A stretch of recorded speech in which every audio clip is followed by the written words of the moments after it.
Thank you. Good evening, everyone, and welcome to our special World Brain Day 2025 Facebook Live session brought to you by Fortis Hospitals, Mumbai. I am Priya Bendre, your host for today. We are going to focus on the theme brain health and you. The year's campaign is all about building awareness about the fact that brain health isn't just a medical concern, it's a daily priority. From lifestyle and nutrition to early intervention and mental wellness, your brain deserves proactive care every single day. We have a wonderful panel of experts with us today, each one bringing a unique perspective on how you can keep your brain sharp, safe, and strong for life. Let's quickly meet them. Dr. Kaustubh Mahajan, Consultant Neurology, SL Raheja Hospital, Mahim, a Fortis Associate. Yeah. Dr. Jayesh Sardara, Senior Consultant, Neurosurgery, Fortis Hospitals, Mumbai. Dr. Pavan Oja, Senior Consultant, Neurology, Hiranandani Hospital, Vashi, a Fortis Network Hospital.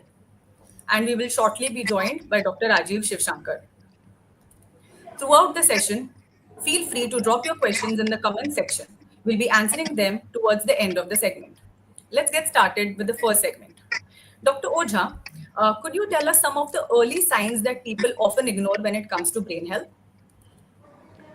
So most of the diseases which present in neurology as medical emergency, they are either stroke or meningitis or a severe vertigo. So many a times what happens is that the presentations of stroke are very varied.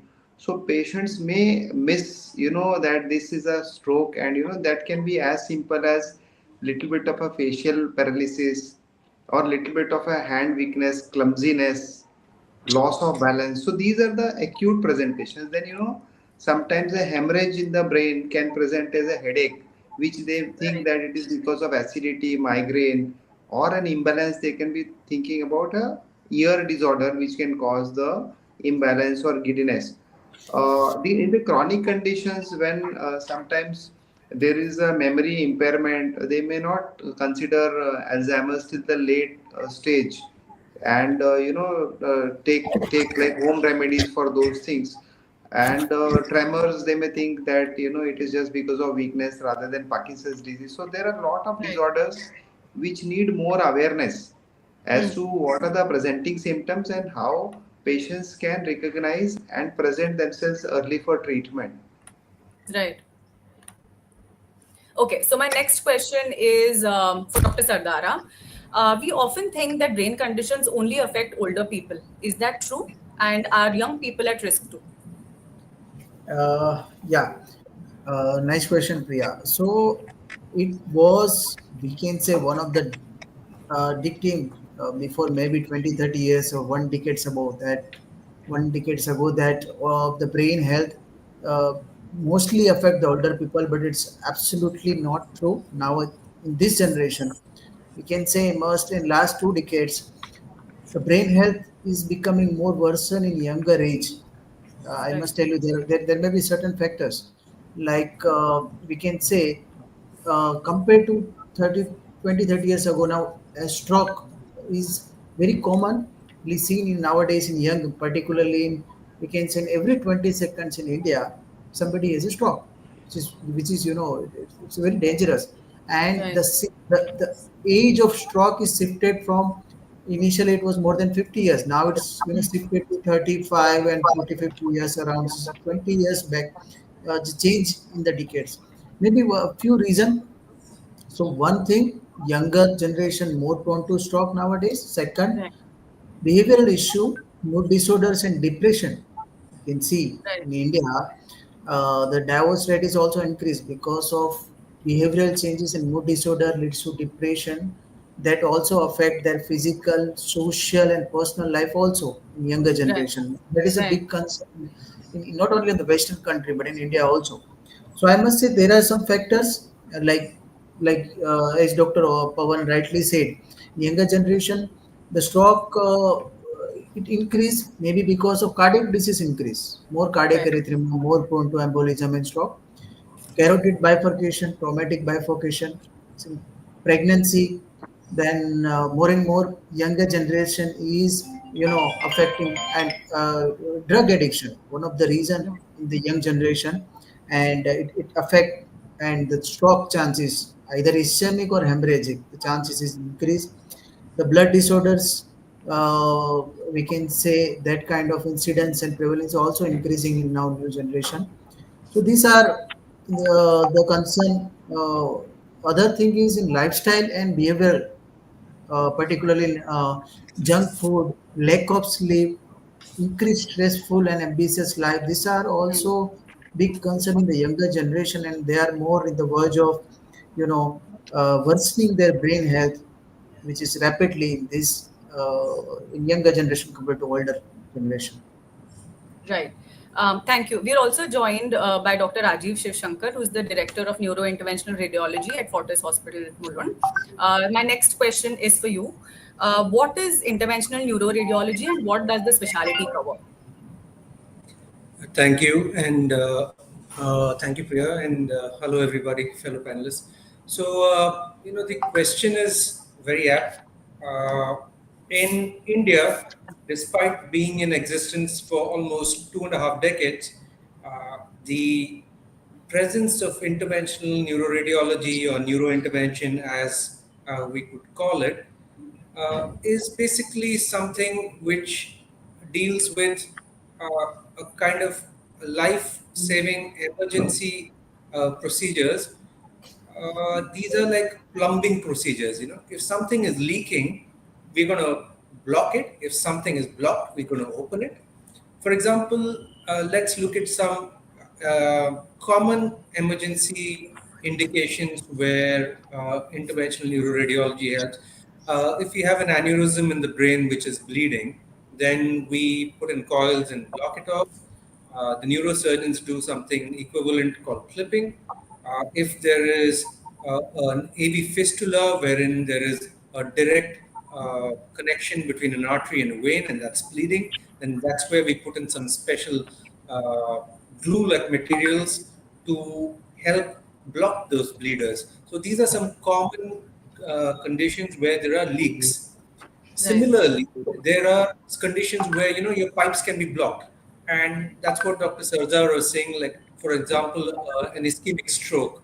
So that's basically caused by clot which flies up into the brain vessel and blocks that. So we need to get that clot out, and one of the primary differences between a heart attack and a brain attack is that about 80 to 90% of heart attacks are caused by plaque ruptures or by coronary plaques, which block the primarily block the blood flow to the heart.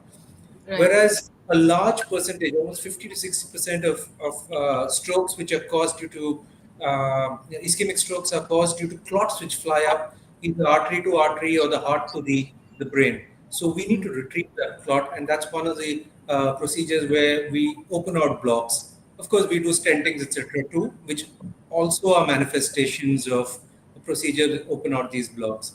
So that's a kind of broad, simple way for us to understand what neurointervention really does. Right. So, in your answer, you did speak about common indications that may need, interventions, and that brings me to my next question with Dr. Mahajan. Can you tell us the difference between an ordinary headache, which is a common indication, and something more serious like a brain condition? Yeah. So everybody gets a headache. And when should we know that this headache is a serious condition rather than the usual headache which we have? So there are some red flags in a headache when we as doctors come to know when to image these patients. So few of them I will list. One of them is most important. If it is the worst headache of your life, which has never happened in the prior history, and we have this scale of 0 to 10 where 10 is worse and you describe the pain as 10 on 10, then definitely that is something which you need to rush to the hospital to. Second Right. things, you have been having headaches in the past, and the pattern changes to now kind of having some more symptoms along with the headache, like you have say some any neurological symptom like slurred speech, or you have any weakness or tingling on one side of the body, then definitely the headache is different and you need to rush to the hospital. Right. Third is when the headache is associated with constitutional symptoms like patient has fever, or there is a background of some cancer, or there is a background of some illness which has been going on and the headache has started, then also it is what we call as a secondary headache to something else. Right. Any elderly who's coming, say after 60 years, is coming with a new onset headache, you Hmm. have to think of something secondary, and it Hmm. is better to image. It's very common for these patients to have falls and then small bleeding in the brain, which sometimes they continue the blood thinners and then it keeps increasing. So any mild headache, new onset in elderly, don't ignore. Also in young patients, when they have never had any history of headaches and suddenly headaches have started, uh, with no prior history, even when there are no other neurological symptoms along with it, like slur speech or weakness, still new onset headaches have to be taken cautiously and cannot be ignored. Right. So that brings me to the next topic of the section, which is prevention and lifestyle, which is, a conversation that is so rampant on social media platforms. It warrants attention from the experts. So that brings me to my first question to Dr. Oja. Can chronic stress and anxiety really damage the brain physically? So, chronic stress and anxiety is a real problem nowadays. Like in the present day and age, as we see, everyone is stressed, everyone is running, everyone wants to achieve something more. For that, you need a healthy brain, right? You need to think straight. You need to have, healthy brain which will control the body well, and the functions of the body will work properly. So a stressed out brain sends wrong signals to the body parts, right? The heart, Right. maybe even the gut. So the overall health of the body also depends on the condition of the brain. Now, brain we should consider as basically two parts. One is the brain per se, and the second is the mind, right? And both are lodged in the same area in the skull. Hmm. So when we talk about the brain, chronic stress can definitely lead to problems with cognition, memory, judgment, all those things, right? Right. And it can also lead to some perception problems also, like mind fog as we call it, right? Yeah. So, and it can also lead to problems with the mind, that emotions can go haywire. There can be stress, anxiety, and what has been seen is that if your stress is uncontrolled and lasts for longer time, then Hmm. chronically it can lead to changes in the synapses in the brain. Various areas of the brain, like the limbic system, can be upregulated, downregulated. Hypothalamus functions, sleep disorder can be there. So there are a Right. lot of problems which can be seen over time. So the only way to go ahead is that to do stress management. You Right. cannot avoid stress, but we can learn how to tackle the stress, how to limit it, and how to reduce the impact on the brain and the body. So Hmm. that is must, that one should take adequate care to understand and to practice this. Right. So we must take care to ensure that our stress levels come down, and one of the key components that plays a role is adequate sleep. Dr. Sardara, that brings me to my next question: how does sleep or the lack of it affect brain function in the long term? Yeah, it's a very very essential component, that is a sleep. And let me uh, go on the basics of the sleep. So there are for all the layman people, there are two type of sleep. We can say the cycle of the sleep is of one cycle is of 2 hours. WHO said that for adequate and essential brain functioning, we can say a normal hemostatic body function, we need to have 6 to 8 hours basic sleep requirement for at least adult, male and Hmm. female. And it Hmm. is absolutely essential. There are reasons behind that. So in one cycle, which is of 2 hours, there are phases of the sleeps. So there are mainly we call it REM sleep and non-REM sleep. So non-REM basically are deep sleep, which is Right. very so light sleep and deep sleep.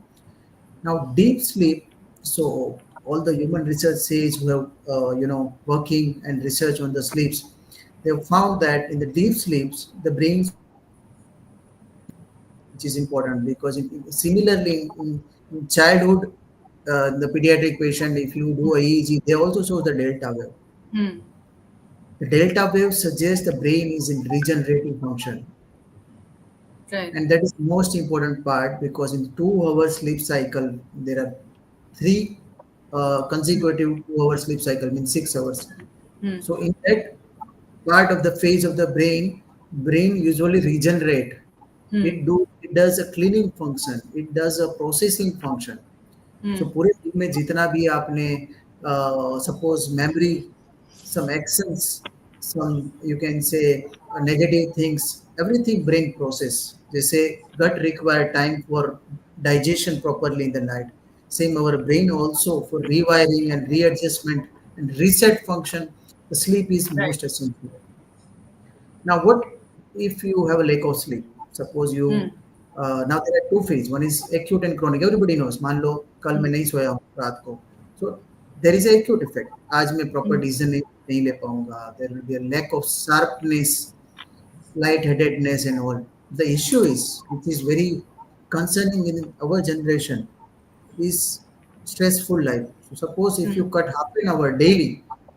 Hmm. Suppose since last 3 months you are sleeping only 5 hours or Hmm. 5.5 hours. It Hmm. means daily you are making half or 1 hour of sleep. Now Hmm. it has a consequence in the body, and it is Hmm. absolute consequence of the body. So I went through the research of some sleep experts, whether it affects the body, then how. So if you have daily 30 minutes or 1 hour sleep loss, down the line of 3 to 4 weeks, there will be a chronic cognitive function loss, decision making will be affected. Dopamine hormonal cycle means your all dopamine peak which you feel day to day, which is Hmm. called happiness hormone, Hmm. become blunt Right. gradually. Hmm. One of the reason for mild depression in younger generation, Hmm. increased rate of accident, Hmm. because of course sharpness of mind is reduced in long term phase. Overall, it also shows that because of hormonal imbalance, your immunity is also reduced. So Hmm. these are all the physical changes. Second thing, if you have a lack of sleep a long time, on 3 to 4 weeks, the base level of adrenaline is increased. It means your Hmm. stress level goes rise. Ghrelin, the hormone which is responsible for your weight gain and your Hmm. Right. anxiety. So that hormone is affected. So either you have a severe weight gain, Hmm. because that one of the reason, the lack of sleep is one of the reason for obesity. Please mind it. Right. Who are in a Right. diet control, this is Hmm. very important to sleep 6 to 8 hours. Hmm. And so these are the basic uh, function and dysfunction of sleep or lack of sleep. Right. So in another conversation that we were having recently, you had also mentioned that lack of sleep is also seen a lot more in younger people because of course access to a lot of content, etc. So that brings me to my next question for Dr. Mahajan. What advice would you give to someone who spends long hours on screen or using gadgets every day? Okay. So, as a neurologist, I can say that the more the screen time, there are multiple side effects which we see nowadays. One, your attention span is reducing. Uh, we are seeing patients becoming more and more impulsive. Right now, everything is at the tip of your fingers. Hmm. So, there's a simple basic rule for brain health that movement, the more you move, the better it is for the brain health. Hmm. Hmm. So you're seeing now everything is at the on your fingertips. So the movement, anyways, is slowly reducing, and we are seeing that we know that overall the dementia rate, maybe after 10 years, 20 years, the prevalence is going to increase. Right. Second thing is your attention span, because of this issue with reels and Hmm. shorts, which we see, which are like 1 minute or 20-second videos. Uh, we have become kind of less attentive.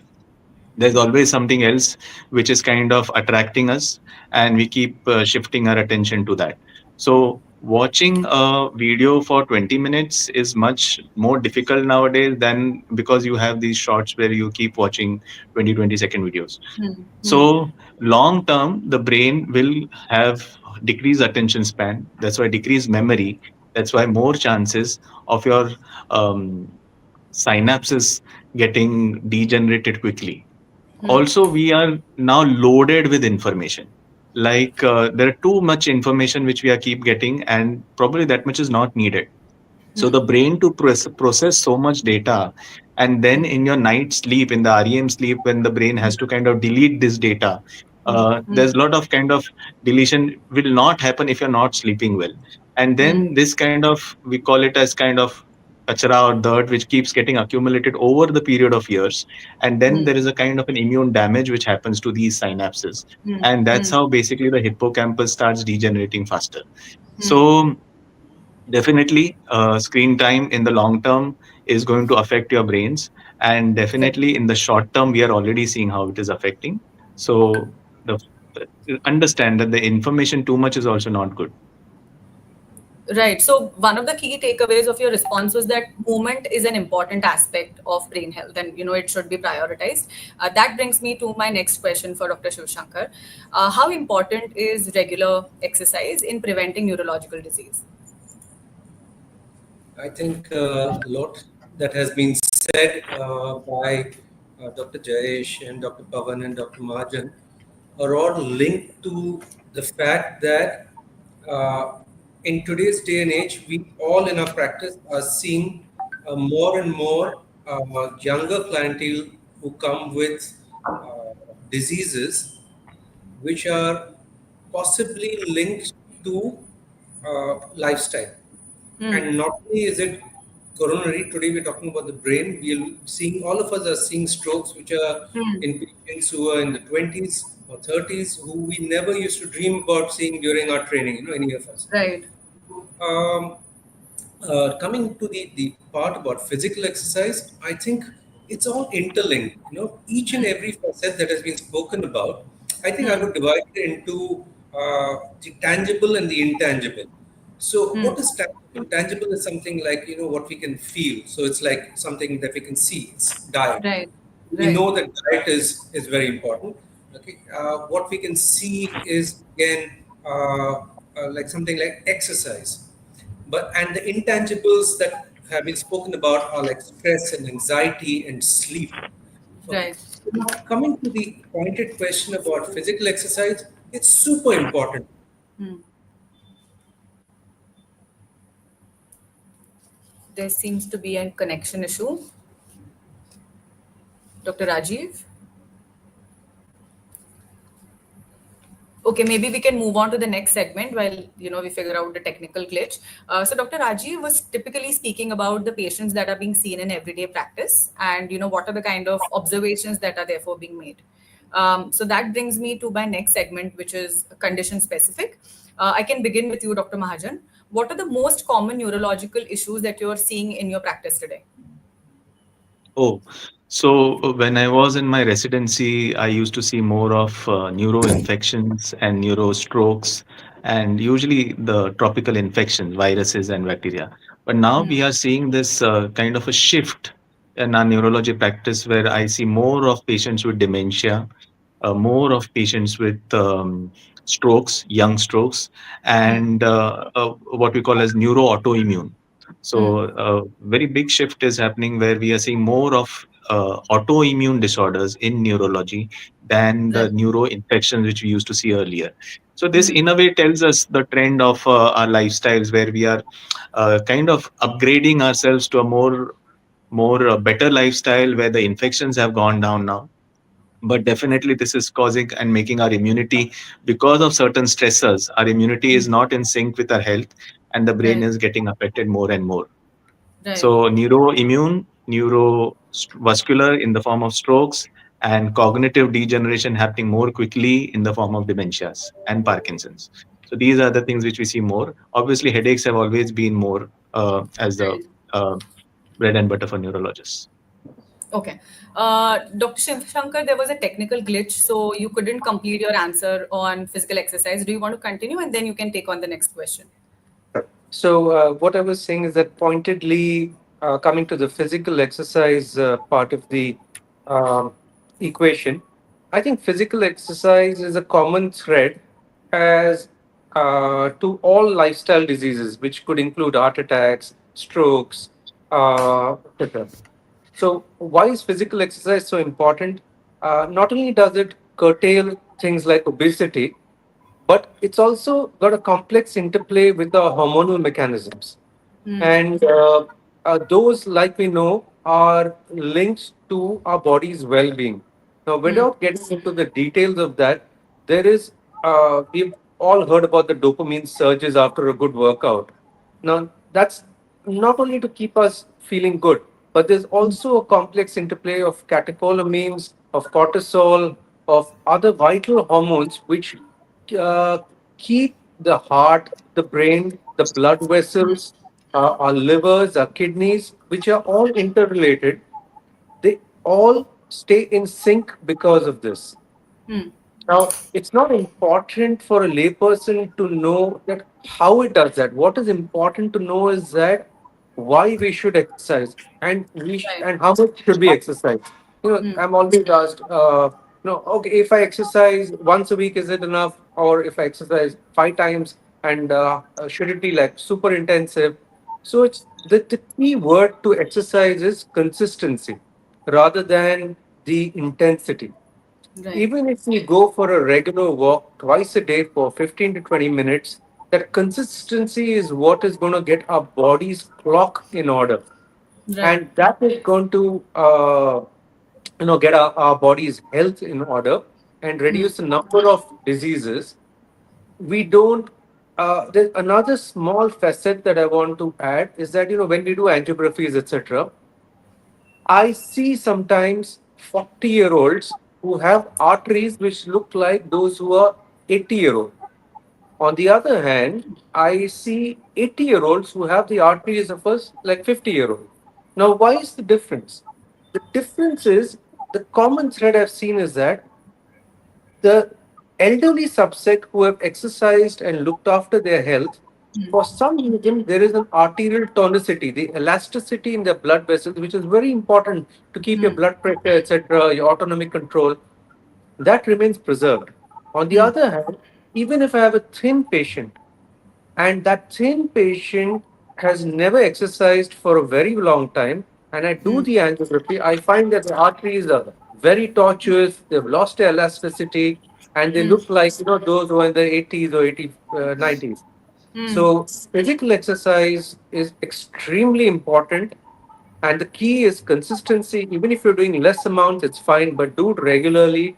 Do it just enough to make sure that your heart gets a decent workout and your muscles just get a little bit of toning.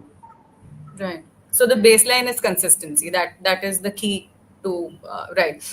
So in your conversation, you also mentioned that exercise is a way to reduce the risk.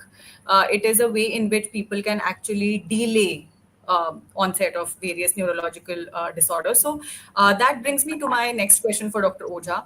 We hear a lot about Parkinson's and Alzheimer's. Are there things that people can do to delay or reduce their risk? So both these disorders that we talk, Parkinson's and Alzheimer's, they are basically neurodegenerative disorders, right?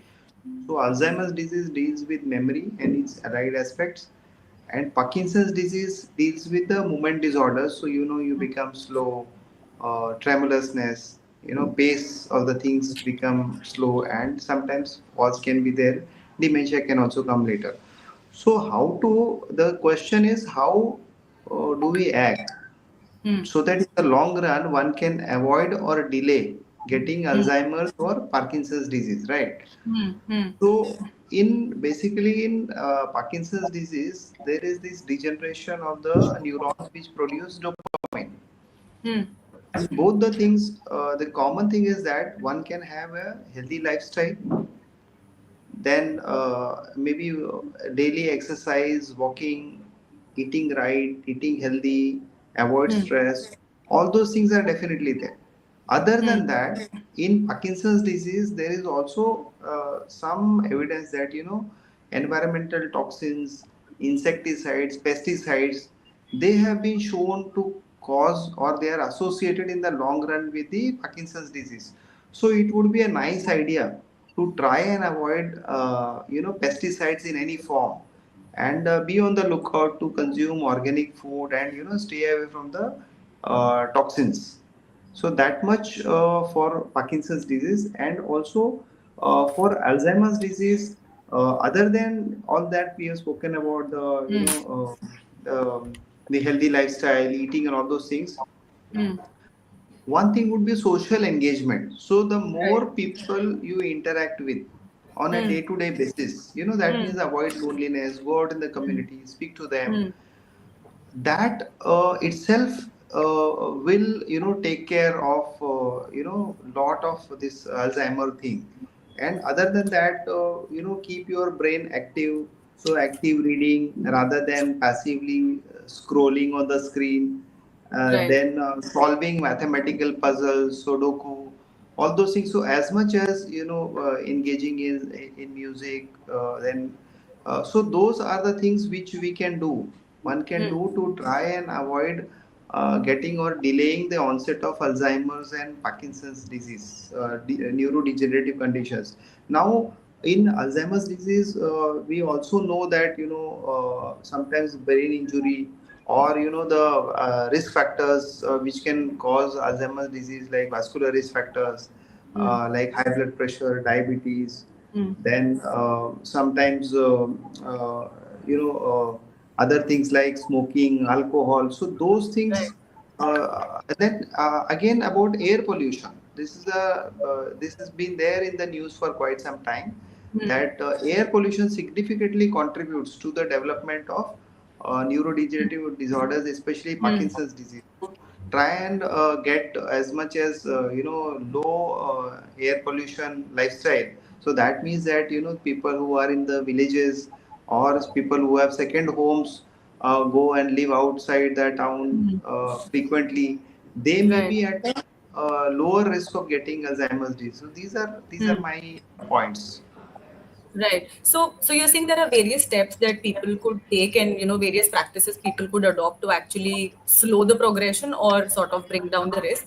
However, in the OPD, there are times when patients walk in and probably surgery is the only option, or the right option for them. And that brings me to my next question for Dr. Sardara. If you could tell us what are the latest advancements in neurosurgery, and how are the kind of benefits? What are the kind of benefits we are seeing that the patient will experience? Right. So we can say that the myth that brain and spine should not be open in any condition till the verge of last complication, Hmm. that's remained many decades in India and maybe in other countries, but now it's Hmm. become myth because of advance of our latest neurosurgical neurointervention procedures. Hmm. So, one of the most prominent arm of that thing is minimal invasiveness. Hmm. Minimal invasive includes brain surgery, minimal invasive brain, and minimal Hmm. invasive spine surgery. Right. Now, major prominent pillars for this minimal invasiveness is all advanced sequences of radiology, MRI, and all those things that which really help us. Equipment, latest equipments like 4K endoscopes, Hmm. spine endoscopy, all the latest things, very high ended microscopes, uh, absolute advanced cath lab. So these are the latest things. In as far as approach is concerned, now suppose we need to operate a brain tumors. Now doesn't require a large bone flap and all those things. Just require only Hmm. a single 1 rupees Hmm. keyhole Hmm. with the help of neuronavigation and advanced endoscopy. Even in a woman for cosmetic outcome, we doesn't sometimes touch the hair. Hmm. These are some changes in which brain tumors can be assessed, hemorrhage can be accessible. In spine, we nowadays even not aggressive to remove the overlying normal Hmm. anatomy like bone and muscle, and we can directly go to the target through the endoscope with just a 6 millimeter incision, and we can do the procedures. So what Hmm. is the Hmm. advantage of this minimal invasiveness is the recovery time is so fast. Patient can be discharged on day 2 and day 3. The Hmm. pain, post-operative pain is significantly less. So Hmm. overall, it affects the outcome. Overall, it affect lack of the hospital stays, so economical also, Hmm. and of course, the complication would be very less. Right. Right. So in the beginning of your response, you spoke about how surgery for brain and spine used to be the last resort a couple of decades ago, and which is a myth that's overcome over the years, with the advancements of technology and adoption of new methodologies. Absolutely, Uh, absolutely.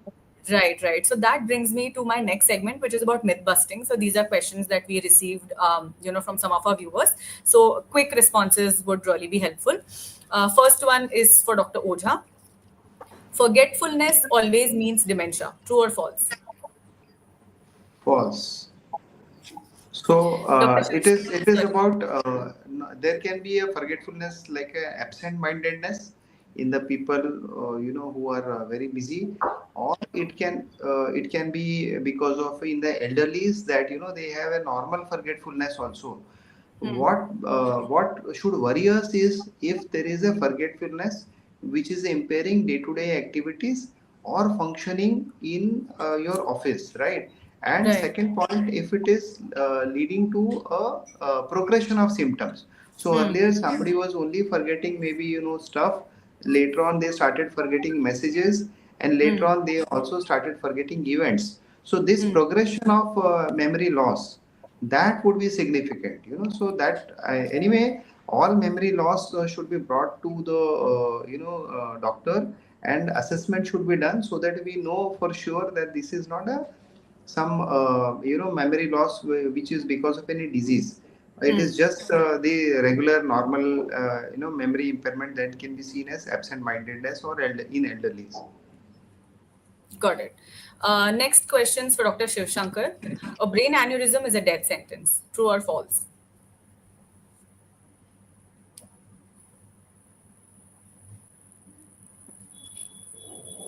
You are not audible. Dr. Shivshankar, you're not audible.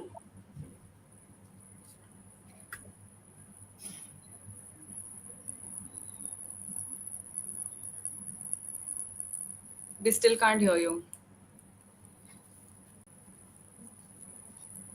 Maybe I could come back to you at the end of the segment.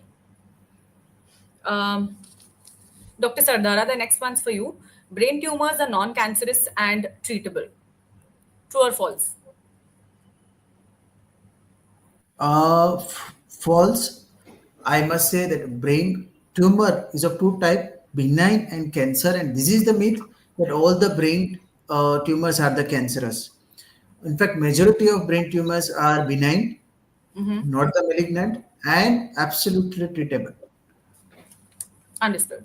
Dr. Mahajan, the next one is for you. Mental health is actually connected to physical health. True or false? Yeah, definitely. In fact, it's vice versa also. If you are in your positive psychology, positively, you're uh, not affected by any mental health, then definitely you will be more active, you will be more doing good things, and that will invariably show it on your heart and your brain. So if you are depressed and you're anxious, you don't feel motivated, you're always feeling tired and energyless. And that's why you are Right. more kind of homebound, and that makes Hmm. you move less. And that Right. less movement kind of makes you more inactive and more amenable to Hmm. heart and brain issues. So that is Right. just one part of it which says that they are both connected. Understood. Dr. Shivshankar, I'm going to come back to the question that we had asked you before the technical glitch. A brain aneurysm is a death sentence. True or false? You're still not audible, unfortunately. I will have the tech team check this out and I will come back to you. Next question is for Dr. Oja again. All memory loss is normal with age. True or false? You did address some of it in the beginning, but what is the correlation with age?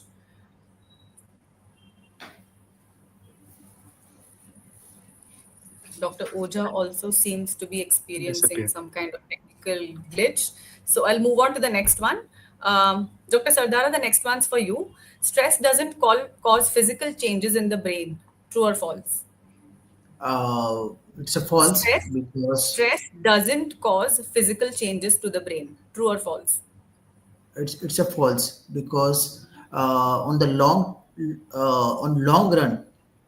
run there we can see in the studies that there are a lot of changes we can see, not exactly on the brain but on the body, and that is because of chronic increase in the cortisol and adrenaline hormone. Long run, all the results shows that there are more incidents of hypertension, diabetes, weight gain, and chronic fatigue and depression. So these are one of the part of the kind of, we can say, physical changes. Understood. Dr. Shiv Shankar, I'm going to make another attempt to ask the same question. Is brain aneurysm a death sentence? True or I hope false? you can hear. You can you hear me Yes, now? yes, Oh, excellent. absolutely audible. Okay, so the answer is false. So cerebral aneurysms or aneurysms are just little focal bulges like balloons, and they're a weakness in the arterial wall, uh, the blood vessels which supply the brain. So the reason why everybody is scared of that is that because if it ruptures, then a lot of people unfortunately don't make it.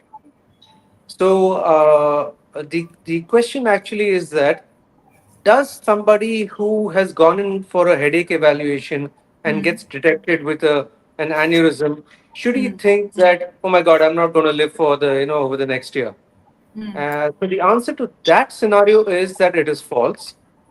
Even to the scenario that somebody has come in with a brain bleed and the aneurysm is treated in time. So today's armamentarium that we have both in neurointervention and neurosurgery is really good in order to address those aneurysms.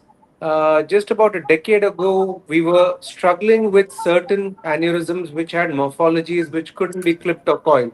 So Right. nowadays we have specialized stents called flow diverters, which can help to keep the aneurysm at bay or reduce the flow there, but look after the normal flow to the brain. Right. The other thing is that our hardware has got really low profile, and it has been study proven that when you treat these aneurysms, both in the ruptured and unruptured settings, both the mortality and morbidity extremely low. The complication rate endovascularly is extremely low. So the answer is that it's false. Not People don't have to get scared in case they get a diagnosis of that. There are many good treatments available. It's just a small needle stick puncture in the groin, which the person can't even see the very needle stick is there, and talking, and the aneurysm is cured. Right. Thank you. Dr. Mahajan, my next question is for you. All memory loss is normal with age. True or false? So everybody has memory loss, and as one ages, memory loss does happen. But it is so this is partly true, partly false, because normally, if you are inattentive, like you're distracted to something else, and somebody was talking to you, and you just partly were attentive, then you will not recall whatever was told to you completely. Right. So now that you can say is memory issue because of inattention. So so that is normal. So it's not definitely that every time you have memory issues will 100% be abnormal.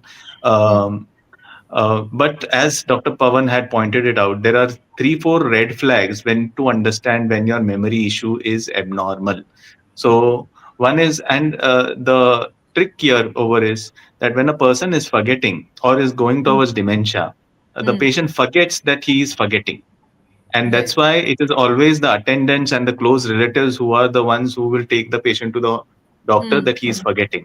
And if you Right. ask the patient, he will say that I am totally okay, I don't know why they have got me here.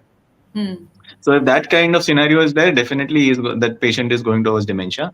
But in other cause of memory issues where the patient is aware of his problem, usually that is a good cause. That means that is usually a Right. reversible cause, and you have a cause which you can treat it easily. So usually when the patient is aware, these are smaller things, everyday chores that probably are being forgotten and that they have taken cognizance of. Yeah. Okay. Now I'm going to be moving to the audience questions, and I will be splitting it between the two of you. I mean, you can have we can have two answers coming in as well. So one of the questions is if someone experiences frequent dizziness and blackouts, what should they be doing? and what kind of help should they be seeking? Dr. Mahajan, would you want to take that? Yeah. So, dizziness is a very vague term to understand what exactly is happening, but Hmm. we divide it into what we call as whether it's a vertigo. Vertigo means something which is spinning around, or Hmm. whether it is unsteadiness, where you have imbalance of gait without any spinning. And Hmm. third is whether you have blackouts, wherein Hmm. things are just blacking out in front of you.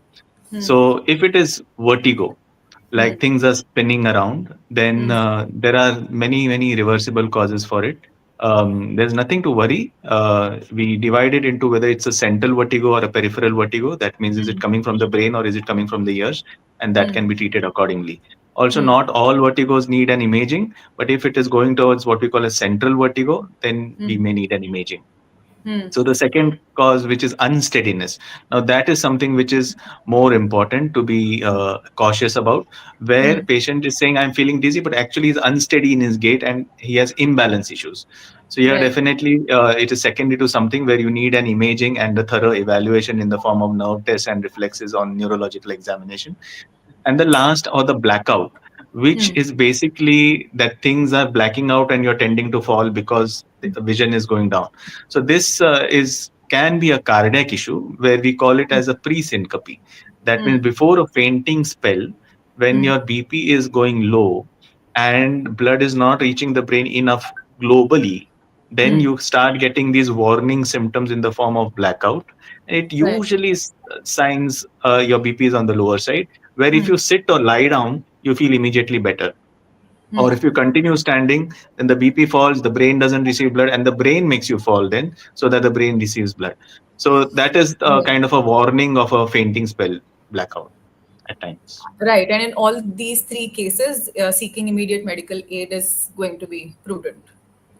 If Right. it is So, acute and never happened, you have to. right. My next question is for Dr. Sardara. What role does brain screening or checkups play in prevention, especially for high risk individuals? Role of checking prevention. You means what is your question? I don't get it. The question is, what role does regular brain screening and checkup play in prevention, especially for high risk individuals? So I think this is not like other uh, screening, like let's have a breast mammography or let's have a chest X-ray Hmm. for prevention of something. So because normal radiological imaging of the brain requires CT scan or Hmm. MRI, which is on the regular basis. Sorry, not recommended. But I must say, if somebody has a headache, so I can Hmm. say the red flags. Suppose if somebody have a headache since long, Hmm. for example, migraine, Hmm. and they feel that there are migraine because there are lot of there are two kind of headache: acute headache and chronic headache. Dr. Kasturi Hmm. Mahajan has already mentioned that the worst headache in life, Hmm. absolutely they should go for the CT scan. Out. Then there is the chronic headache. Right. So chronic headache more than 6 months, Hmm. continuous headache, which is occur usually in the morning, sometimes associated with the vomiting. It is a indirect sign of raised intracranial pressure. Right. Absolutely should at least visit the neurologist or neurosurgeon, and we should go over the brain screening. Then other thing is like vision loss, focal deficit. Patient have Hmm. a half vision loss, Hmm. blurring of vision frequently, Hmm. Hmm. hearing loss, the changes, the shape of the face, like Hmm. facial weakness. Hmm. So this imbalance, so this are kind of a focal deficit, which I think indirect sign that we should at least evaluate the brain. Right. Dr. Rajiv, are you there? Can we have the next question with you? Sure. Can you hear me? Yes. Okay. So the next one is for caregivers. What are the signs that their elderly loved ones may need neurological attention? Sorry, I lost you for a bit. What are the? For caregivers, what are Uh-huh. the signs that their elderly loved ones may need neurological care? Right. A very important question, because what happens day to day as we interact with our near and dear, it's we miss certain subtle signs Hmm. which are reflective of small, cognitive declines, some Hmm. kind of signs, some kind of symptoms. Because we interact with them day to day, we kind of overlook it. Hmm. So, what are these signs? So, one of my very elderly professors in Germany used to tell me that the brain and the spine are like fruits at the end of a tree. If you keep the tree nourished, the fruit is going to be nourished. So the important thing is that all these organs are linked to a large part of our body's health. Right. So everything is interlinked, right? So what are these signs that we should be looking Hmm. for in the case of the brain? And Hmm. those could be starting with something like that was mentioned earlier. You could have small episodes where there's a lapse in memory. Hmm. There could be a forgetfulness which is consistent, like somebody one is inattention, which is not important because somebody is not paying attention to that particular facet. Hmm. However, if it is consistent, for example, if I consistently forget what I have done in my morning hours, or if I Hmm. start forgetting the names and faces of my near and dear, Hmm. or forget events, Hmm. which is not because of inattention, Hmm. then those are red flags that we should be looking at. That is this early onset dementia, Hmm. and dementia by itself is degenerative and has got a number of underlying factors, and some of these are at least we can put a halt to them. For Right. example, with vascular dementia, Hmm. then we can put a halt to it by Hmm. making sure there's enough blood flow. Hmm. Uh, so that's something that we should ask our elderly caregivers Hmm. our caregivers to the elderly to start looking at. That's one sign. The Hmm. other is that slowness of gait Hmm. or tremors Hmm. or shuffling. All these are sometimes I see patients who come and say that वो क्या है as हो गया पिताजी का या Hmm. माता जी का अभी एज हो गया कितना एज है 62. Now 62 is no age to we have presidents in other countries who are running the countries at 78 and 80. So there's no Right. reason for a 60-year-old to be lumped into a age ho gaya diagnosis. Hence Right. he or she has become slow or cannot function. So something is going on. It could be something that we have an answer to in today's modern science, or it could be something that we can't. But at least we need to look into this. Understood. And your answer actually addresses a lot of questions that were there in the comments box, who actually spoke about how to deal with, elderly parents, and how do you understand where the neurological need is. Now for my next question, Dr. Mahajan, this one's for you. What's one misconception about your specialty you wish the public knew better? Um, okay. So there are too many misconceptions actually. Top of But mind. the Top two. yeah, the most important thing which I would let people know is that there are some certain brain rules which you should know. One Hmm. is that, as I said in the first part, the more the movement, the better it is. So many a Hmm. times, what happens after a stroke, people think it was like a heart attack, where now the patient needs to rest, and Hmm. so he stops his usual activities. He stops going to work, even though he can kind of is 60-70% better, and he can do physical activities, but he still avoids doing that, Hmm. and that is wrong. So the more he moves, the more he exercises, the better it is. Second thing Right. which I have seen is that retirement, that Hmm. now I'm 60 years, I'll retire and I'll relax. So that Hmm. is totally not good for the brain, because Hmm. brain likes challenges, brain likes a purpose, and if Hmm. these things are not happening, then the brain will degenerate faster. So many a times we have seen that once a mind or a wife is kind of active taking care of something, and then that activity goes away, then we see things degenerating very quickly, and patients start getting Parkinson's and dementia uh, quickly.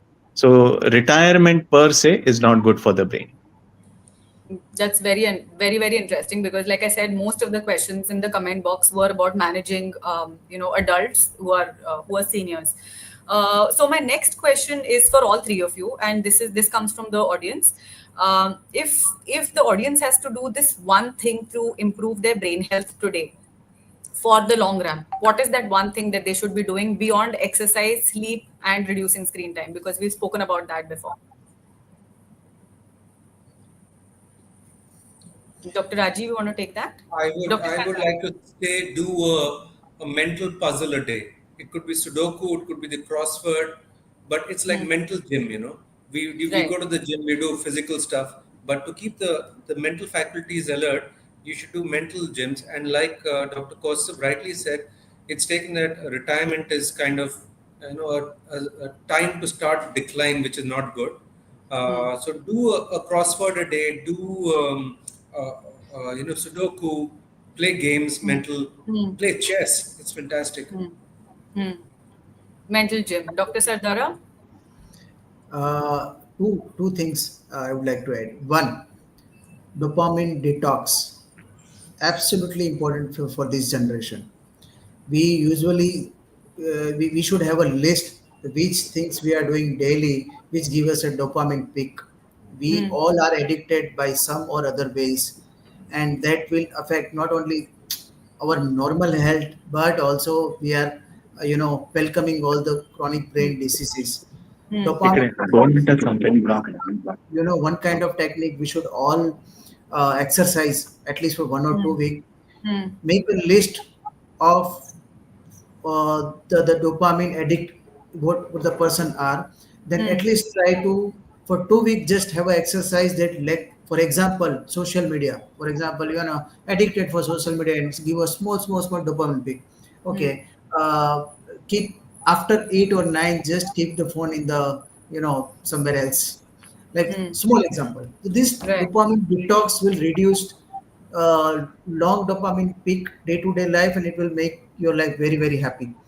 Hmm. Second, just I would like to add, please add walnut and kind of berry fruits. These Hmm. two fruits we can Hmm. say walnut and berries in your Hmm. diet.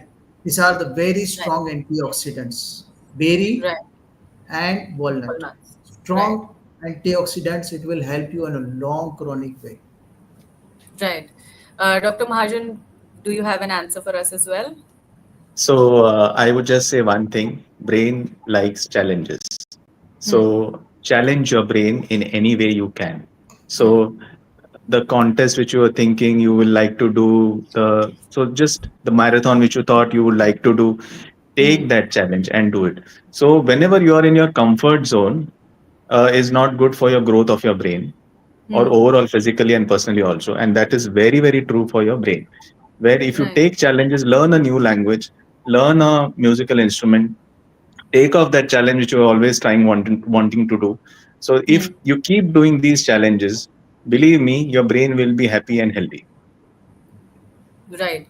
So we have some more questions. I'll quickly take them on. There's one handle named Ruba Ruba which says, "What are the possible issues if we work continuously on the computer system without breaks? Can it lead to problem like weight gain, high BP, stress? And if such issues occur, what are the consequences?" Dr. Dr. Shiv Shankar, do you want to take that?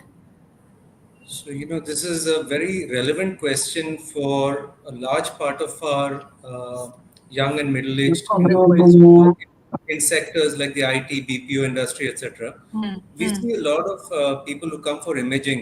So, Hmm. uh, prolonged work, prolonged hours sitting in front of the screen could lead to issues like cervical spondylosis, lumbar spondylosis, wherein there's degeneration of the neck and the spine, lower back, etc., Hmm. where you have some discs which are like shock absorbers between your bones. They bulge out Hmm. now, and that causes problems.